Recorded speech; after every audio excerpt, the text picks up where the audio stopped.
Well, hello there, Lady Tiger Lily.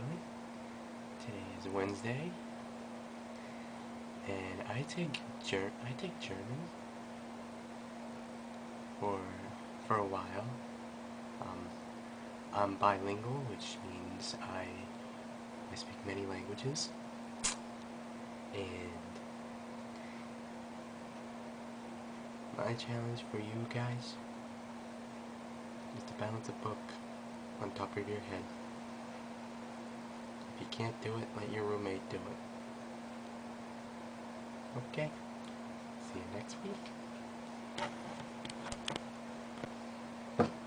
Okay. My intimidation of Megan. Yeah.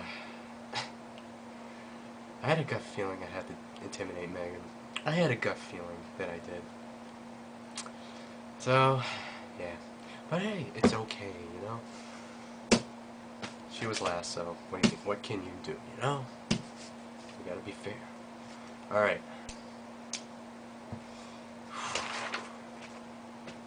Oh. Dan's question from last week. Longest book that I use. Who's yelling in the hallway? Anyway, sorry about that. Somebody yelling in the hallway. Longest book is this book right here. This is my only textbook I use. It's 747 pages long, and you can see it's pretty thick. So, you know, this book cost me 125 bucks. Yeah. Longest book. Well, Friday. Patrick didn't post a question. Why? I don't know. But hey, he was busy, so he was in a rush, so we'll just skip Friday. Monday.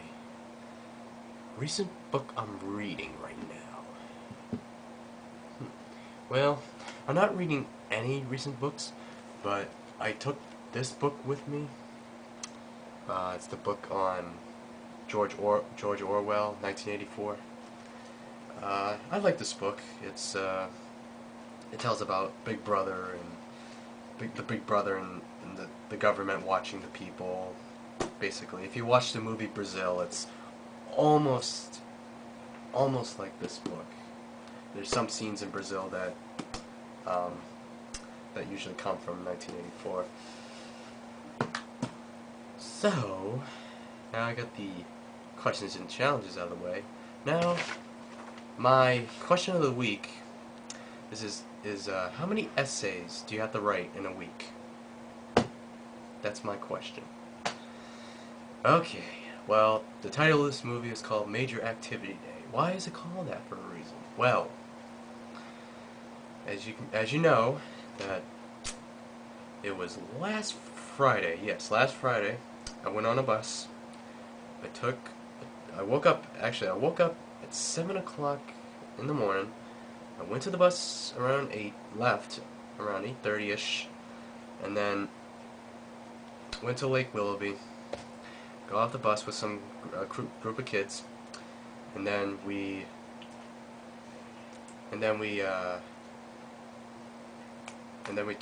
pumped up some weather balloons.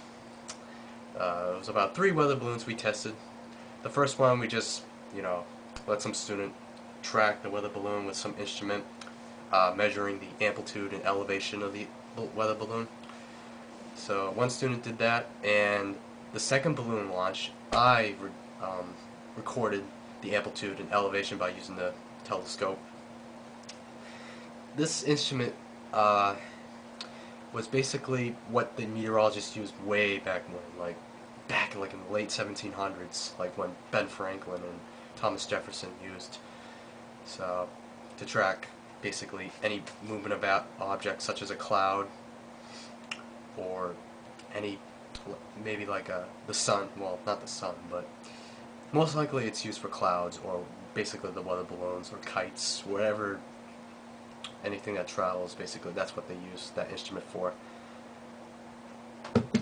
After that, we tested the third balloon launch, We attached some instruments to it, very expensive instruments. We used two radio antennas, and then we used a computer laptop, and then this whole device we used cost $85,000. Yeah, very. It's like state of the art equipment we used. It's like wow.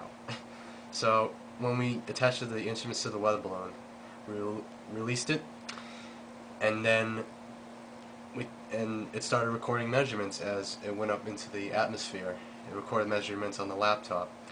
We had some pretty interesting instruments. We recorded pretty cold temperatures. We were recording like -60 below Celsius, which is very cold, which is like -76 degrees Fahrenheit. So yeah, that's frostbite in about 30 seconds. Anyways, we recorded some different pressure millibars. We got up as high as 147 millibars before we had to terminate it, but I think it probably went up to at least 20 millibars before it popped, because it went pretty high. I mean, it kept climbing and climbing and climbing until it almost reached outer space. Almost. But we were this close, that close. But we had a record.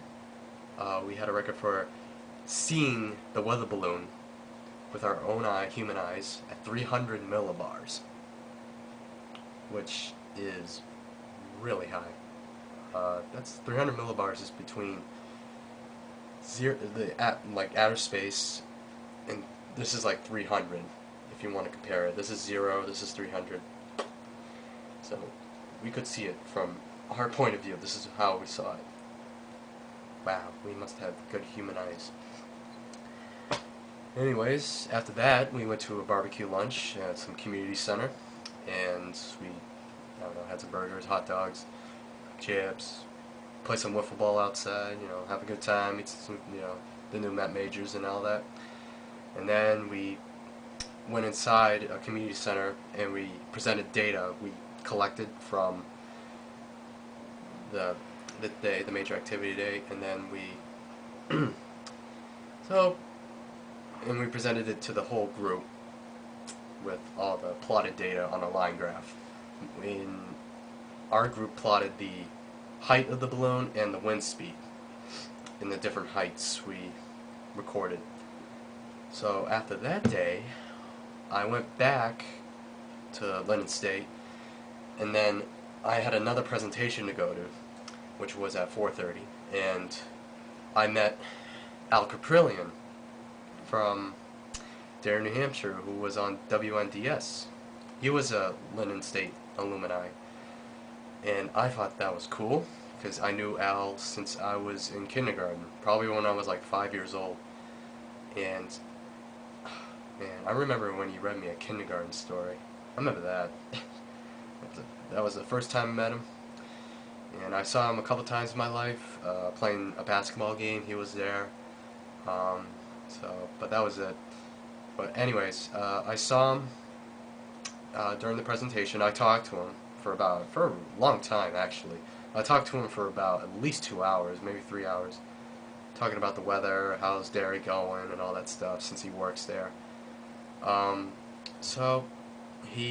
We had a good conversation, and then he decided to give me his office phone number, and most likely I might be working there over vacations and probably over the summer, maybe.